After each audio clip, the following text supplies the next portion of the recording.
Aurora and Arthur Petrova, The Power Cut.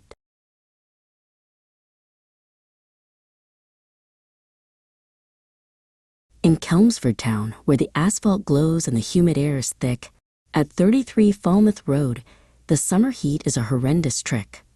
It is July 27th, 2019, a date of note, while Maria sits in the lounge, a Bulgarian proverb in her throat. She maintains her composure despite the abysmal, muggy weight, as Balkan ornaments on the shelf reflect her Bulgarian state. The circumstance is sweltering, the atmosphere is ripe and tight, as Maria prepares to face the coming stormy night.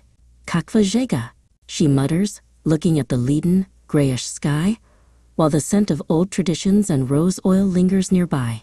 She is the apple of her family's eye, a pillar strong and tall, wearing bright orange clothes to hide the scars that mar her skin's recall.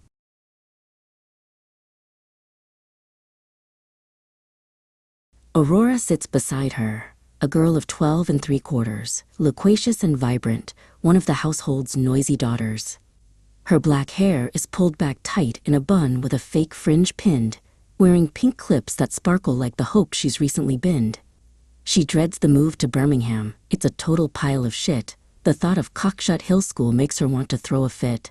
She longs for London buses. Their red frames her absolute heart's delight, and thinks the upcoming relocation is a dreadful, pathetic blight. It's proper mental, she grumbles, her voice a vocal, sharp refrain, as she imagines leaving Essex for a life of brummy rain. She feels like a fish out of water, her juvenile heart in tatters, focused only on the London roots and everything that matters.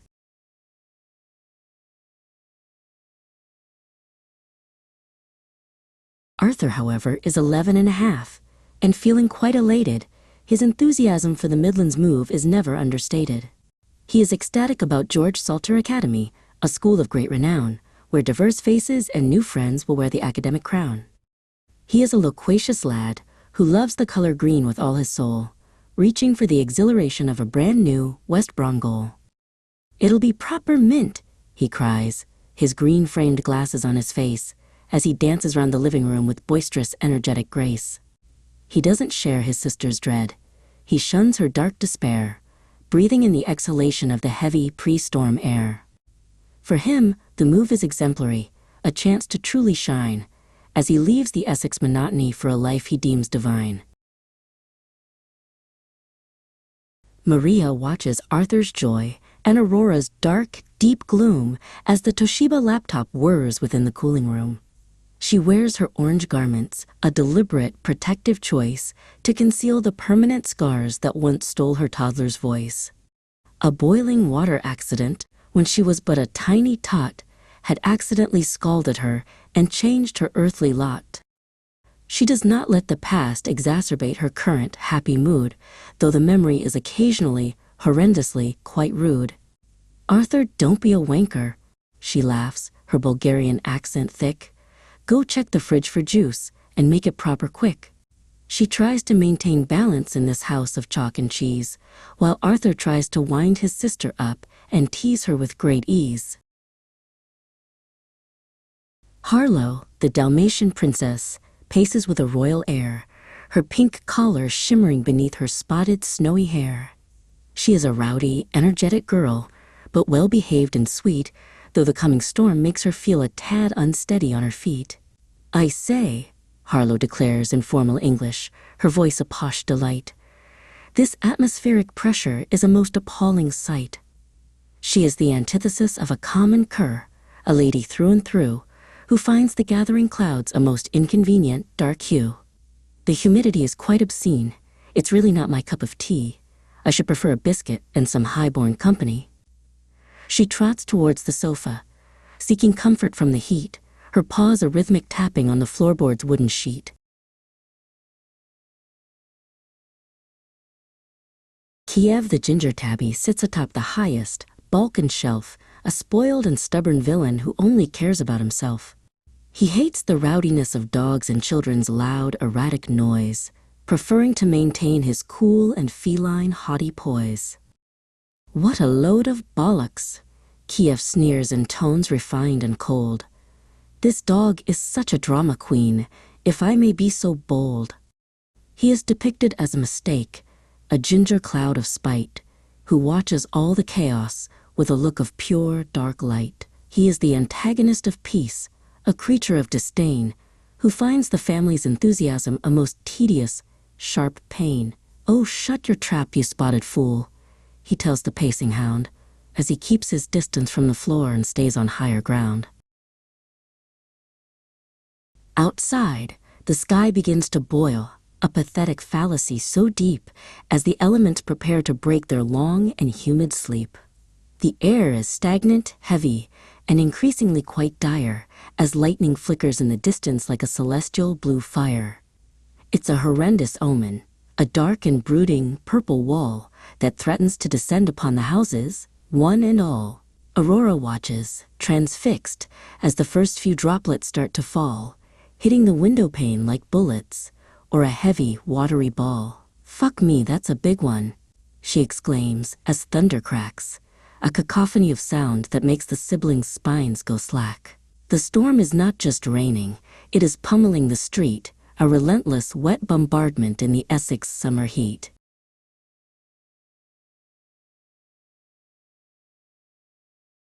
Then, with a sudden, jarring snap, the Pixar world goes black, as the power on Falmouth Road receives a sharp and sudden whack. The tangled movie vanishes, the TV screen is dead.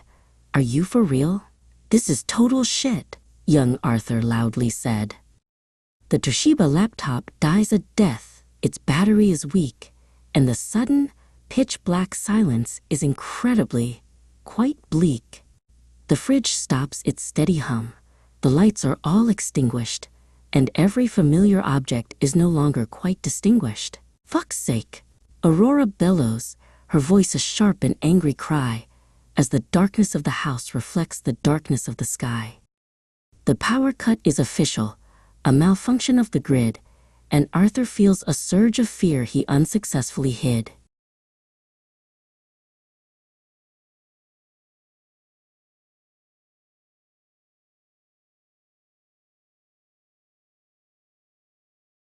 "Good heavens," Harlow whimpers, her formal tone now thin.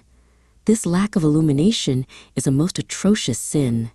She huddles near the sofa, her Dalmatian spots obscured by a darkness so profound it cannot easily be cured. Kiev, however, finds the gloom a most delightful stage as he jumps down from the shelf like a lion from a cage. "Typical," he mutters, his ginger fur a shadow in the night. The infrastructure of this town is a most pathetic sight.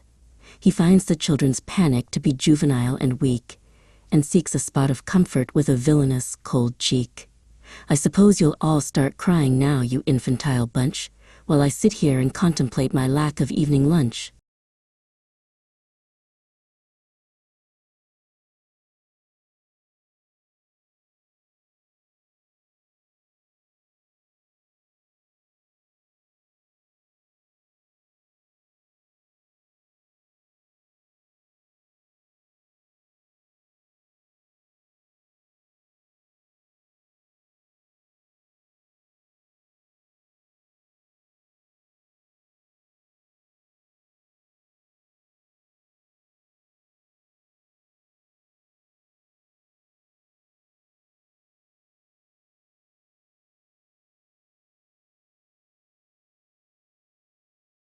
"Hush now, children, pipe down."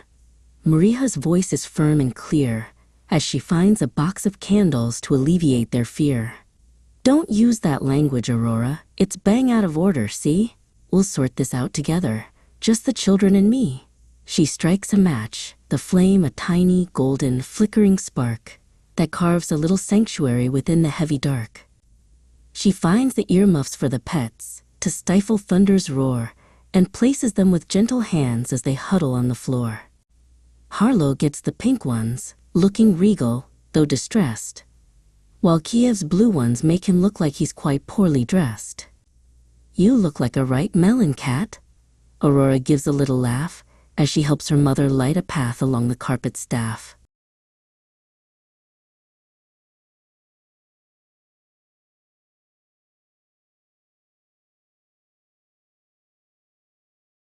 Petar is in Birmingham. Maria sighs, a bit forlorn, driving that black BMW estate since the early break of morn. He's there for the weekend, with a pastoral ambition to lead the Birmingham City Church and fulfill his holy mission. I wish he was here now, Arthur says, his green eyes wide and bright. He'd know how to fix the fuse and bring back all the light. But they are on their own tonight, a family of 3, plus a Dalmatian princess and a ginger cat, Kiev. Let's play a game, Maria suggests, to break the tedious gloom. Let's bring some snakes and ladders to this candlelit dark room. They sit upon the rug, the board a colorful, bright square, as the scent of Bulgarian wax begins to fill the heavy air.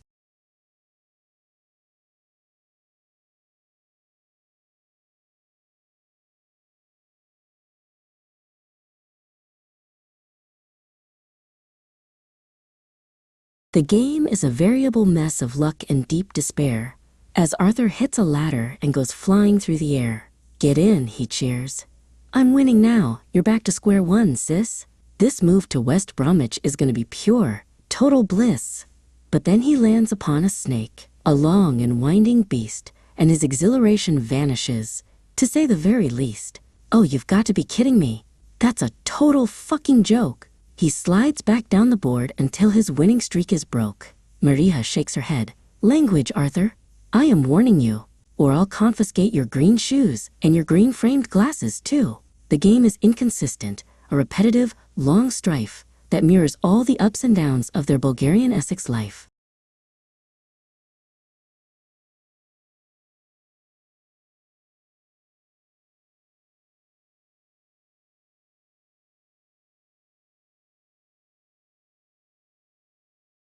Enough of snakes, Aurora groans. This game is proper dead. Let's play some charades instead, she suggests with a nodding head. She stands up in the candle glow, her fake fringe slightly askew, and begins to mimic something that is familiar to the few.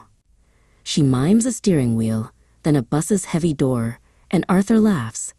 That's easy. It's a London bus for sure. You got it. Aurora cheers, her spirits starting to ascend, as the game of silent acting becomes their newest, dearest friend. Kiev watches from the corner, his blue earmuffs quite a sight. This display of juvenile antics is a most abysmal blight. He finds the whole performance to be mediocre and loud, and wishes he could disappear into a ginger, silent cloud.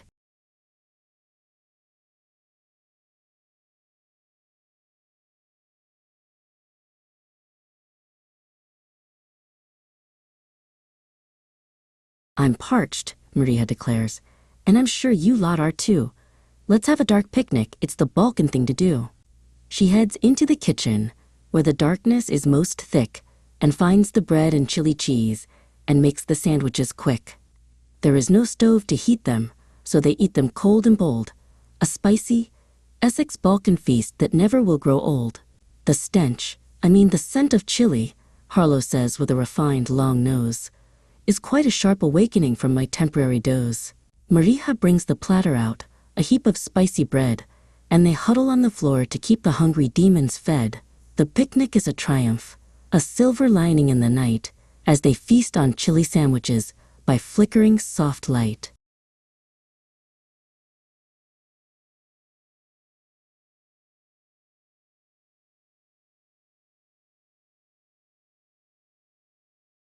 The sandwiches are spicy, a real kick in the teeth as the storm continues raging on the Falmouth world beneath.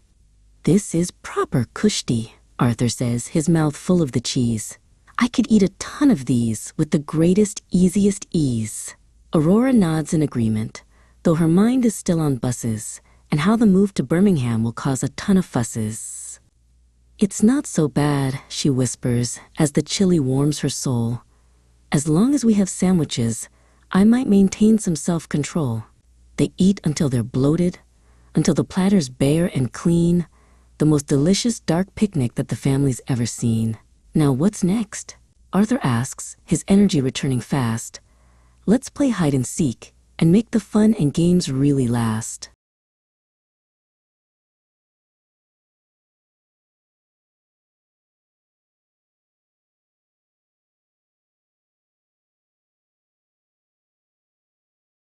I'll be the seeker, Arthur shouts. "You lot go and hide.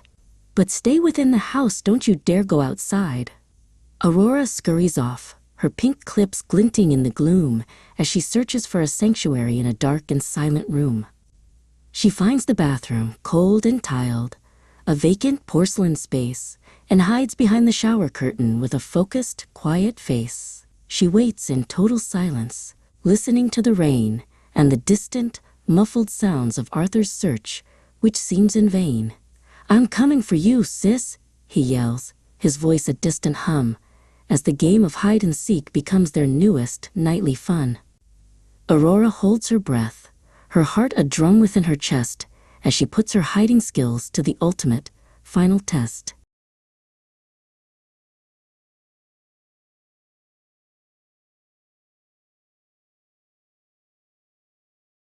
Arthur prowls the hallway with his flashlight's narrow beam. It feels just like a sequence from a weird and ghostly dream. He heads towards the garage, a spacious, cluttered place where the gray VW Polo sits with a cold and metallic face. He checks behind the toolboxes, and under the workbench too, but Aurora is nowhere to be found, not even a pink shoe. "Where the hell is she?" he mutters, feeling slightly thwarted and annoyed as he peers into the shadows and the dark and empty void. He finds a pile of old rugs and some Bulgarian crates of wood, but his sister isn't there, though he searched as best he could. "She's good at this," he admits, with a reluctant, grudging grin as the rain continues drumming on the garage's roof of tin.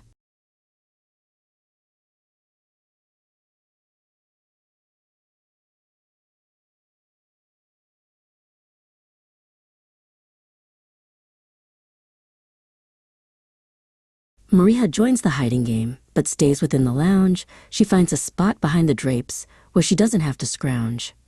Harlow tries to hide as well, but she's far too large and white. Her spot's a dead giveaway in the flickering, dim light.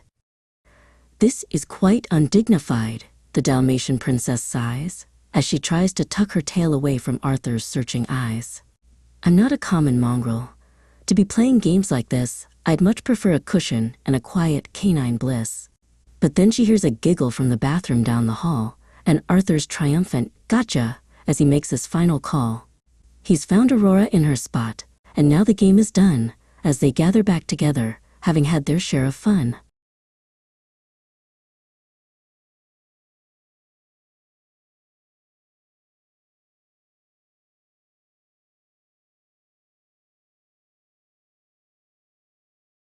"Let's tell some stories," Arthur says, as they gather round once more, the candles burning lower as they huddle on the floor. "Ghost stories," he insists, with a mischievous, dark glint, as he gives the nervous Harlow a most frightening, sharp hint. Kiev perches on the sofa back, his earmuffs still in place. "This is bound to be a disaster, I can see it on your face." He settles in to listen, though he'll never own up to the fear, as Arthur starts a tale that's proper scary, is that clear? The storm provides the music, a pathetic fallacy of dread, as the siblings start to whisper about the Springfield spirits, dead. "There was a man," Arthur begins, his voice a low and ghostly croak, "who lived right on this very road before his spirit broke."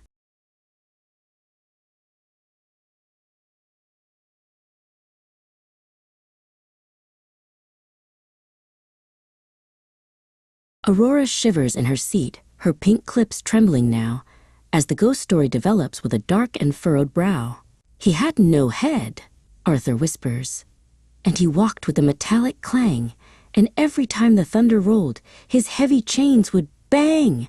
Harlow whimpers loudly, her earmuffs failing at their task. "I should like to go to bed now, if I may be so bold to ask." Even Kiev looks a bit uneasy, his ginger fur on end, as the shadows on the Balkan walls begin to twist and bend. "Shut up, Arthur," Aurora cries. "You're making it too real. I don't like the way this story makes my juvenile heart feel."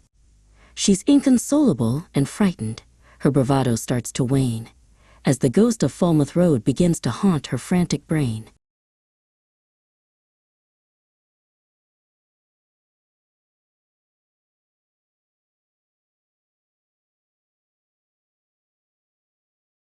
"Enough of that, you lot," Maria's voice breaks the dark spell.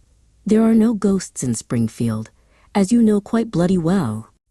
She pulls them in for a cuddle, a warm and orange embrace, and the fear begins to vanish from each Petrova's face. Let's talk about the future, and the move to Birmingham. It won't be half as scary as this ghostly, headless man. She speaks of Birmingham City Church, where Petar will soon lead, and the new and exciting life that will fulfill their every need. It's a big change, I know, she admits with a gentle, soft refrain. But silver linings can be found within the darkest rain. Aurora listens quietly, her head on Maria's arm, as the mother's steady presence keeps the children safe from harm.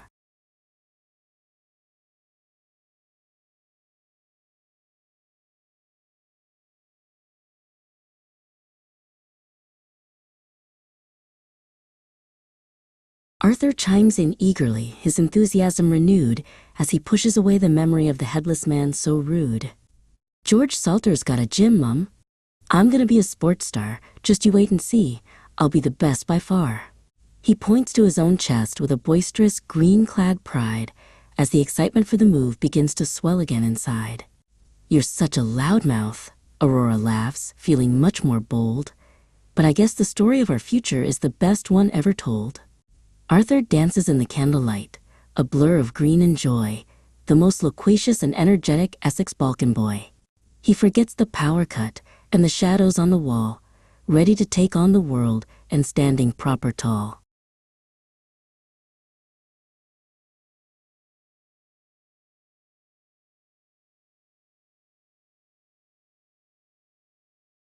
The storm begins to lose its strength. The thunder fades away as the 27th of July prepares to meet the day. The rain is just a drizzle now, a gentle, sibilant sound that washes all the summer heat from off the Essex ground. Harlow takes her earmuffs off and gives a royal shake. Finally, some peace and quiet for everyone's dear sake. Kiev follows suit, though he looks a bit more worse for wear. That dog's constant whimpering was more than I could bear. He stretches out his ginger limbs and finds a comfortable spot as the tension of the stormy night begins to slowly rot. The house at 33 Falmouth is peaceful once again, a sanctuary of Bulgarian love within the dying rain.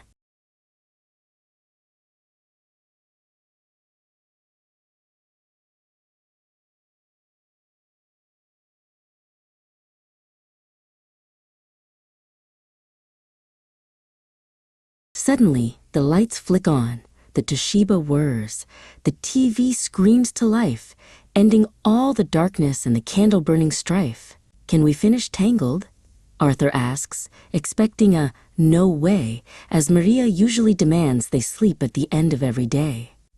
But Maria smiles, surprisingly kind, an indulgence rare and sweet. Go on then, little shits, sit down and have a treat. They're ecstatic and exhilarated. Their hearts are proper chuffed as they pile back on the sofa with their pillows freshly fluffed. You're a legend, Mum, Arthur cries. His joy is quite immense as Maria shows some mercy in this storm-tossed, dark suspense. She watches with a gentle gaze as Flynn Rider takes the screen, the most surprising turn of events the kids have ever seen.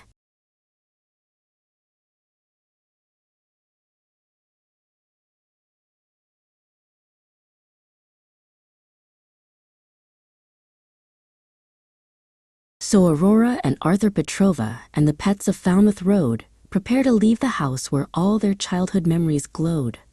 They're living on borrowed time in Essex. Soon they'll be away to start a brand new life beneath a different, brummy day. The move to Birmingham is close, a challenge and a treat, where Petar's black BMW will drive the Midland Street. They've faced the storm and power cut, and the ghosts of Springfield town, and they've faced it all together without a single, permanent frown. As they drift off into slumber, in the cool and refreshed air, they know that they are loved, and that their family is there. From Chelmsford to West Bromwich, the journey's just begun, for Aurora, Arthur, Maria, and every single one.